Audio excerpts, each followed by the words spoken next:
America के चुनाव हुए हैं। अमेरिका के चुनावों में डोनाल्ड ट्रंप एक अच्छी बढ़त के साथ आगे बढ़ रहे हैं और आगे बढ़ते बढ़ते ऑलमोस्ट अमेरिका के वो प्रेसिडेंट का चुनाव जीतने वाले हैं, या ये मान लो कि जब तक ये क्लास अपलोड होगी तब तक वो चुनाव जीत चुके होंगे। तो डोनाल्ड ट्रंप जो हैं वो अमेरिका के 47th प्रेसिडेंट बनने वाले हैं।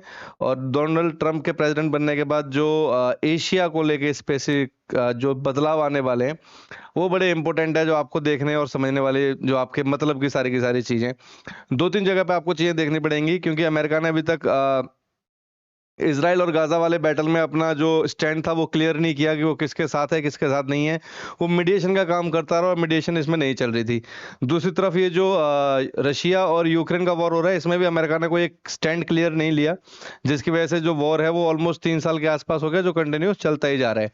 और डोनाल्ड ट्रंप के आने से जो एक आइडियोलॉजी है, जो रिपब्लिकन ग्रुप के जो आइडियोलॉजी अब आई है, क्योंकि डेमोक्रेटिक पार्टी बहुत सेफ प्ले करती है, लाइक कि अपने ऊपर कुछ लेना नहीं चाहते किसी भी टाइप के कोई भी एलिगेशन। और डेमोक्रेटिक पार्टी के जो थॉट्स हैं, जो आइडियोलॉजी है, उसके एकदम अपोजिट है जो रिपब्लिकन पार्टी की आइडियोलॉजीज हैं। तो ट्रंप का वैसे भी जो एक अंदाज है काम करने का, वो एक तरह से बिंदास माना गया है। वो ज्यादा सोचते या ज्यादा बहुत ज्यादा डेप्थ पे नहीं जाते, जो चीज सही लगती है उसको फटाफट से करने में बिलीव करते हैं। और चुनाव के टाइम पे उन्होंने ये बात बोली भी थी कि अगर मैं अमेरिका का प्रेसिडेंट बन गया तो ईरान, गाजा, जितने भी ये इस्लामिक कंट्री हैं, अपनी खैर मनाना, क्योंकि मैं ओपनली इस बैटल के अंदर इजराइल का साथ देने वाला हूं। ठीक है ना। इस तरीके से बहुत सारे जो उनके बयान थे वो देखने लायक थे। और एक तो हमारे पड़ोस में ही काम हुआ है बांग्लादेश में। बांग्लादेश के अंदर जो जो अभी सत्ता परिवर्तन हुआ, जहां पे शेख हसीना को हटाया गया और वहां पे दूसरे प्राइम मिनिस्टर को बिठाए गए।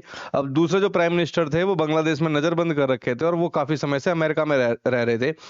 अमेरिका के अंदर भी वो डेमोक्रेटिक पार्टी के बड़े खास थे और रिपब्लिकन के खिलाफ हमेशा वो जहर ही उगलते रहे वहां बैठे बैठे। बोलते तो अपने आप को बहुत ज्यादा वो लिबरल हैं, लेकिन उनका जो रवैया था टूवर्ड्स द ट्रम्प, वो बहुत ज्यादा एक हेटफुल स्पीच उन्होंने काफी दिए हैं अगेंस्ट द ट्रम्प। और अब जो ट्रम्प है वो यहाँ के प्रेसिडेंट बनने वाले हैं। ये भी देखना होगा कि किस तरीके से ये काम आगे बढ़ेगा, है ना। क्या रिलेशंस का क्या इफेक्ट पड़ेगा और किस तरीके से इंडिया एक रोल प्ले करेगा बांग्लादेश को वापस से कंटिन्यूटी में सही एक स्टैंड देने में। ये सब चीजें अब आने वाले जो 4 साल हैं वो देखने लायक होंगी। तो इस पे ये जितना भी ये एक्टिविटी होने वाला है अमेरिका के सिलेक्शन के बाद, इस पे आपको थोड़ा सा डीपली अपने आप को बना के रखना पड़ेगा, क्योंकि इसके ऊपर बहुत सारी चीजें जो इंडिया के थ्रू या इंडिया के ऊपर इफेक्ट डालने वाली हैं। ठीक है ना। तो ये सारी चीजें आपको कहीं ना कहीं आपके एग्जाम में भी बहुत ज्यादा हेल्प करेंगी। ठीक है, चलिए।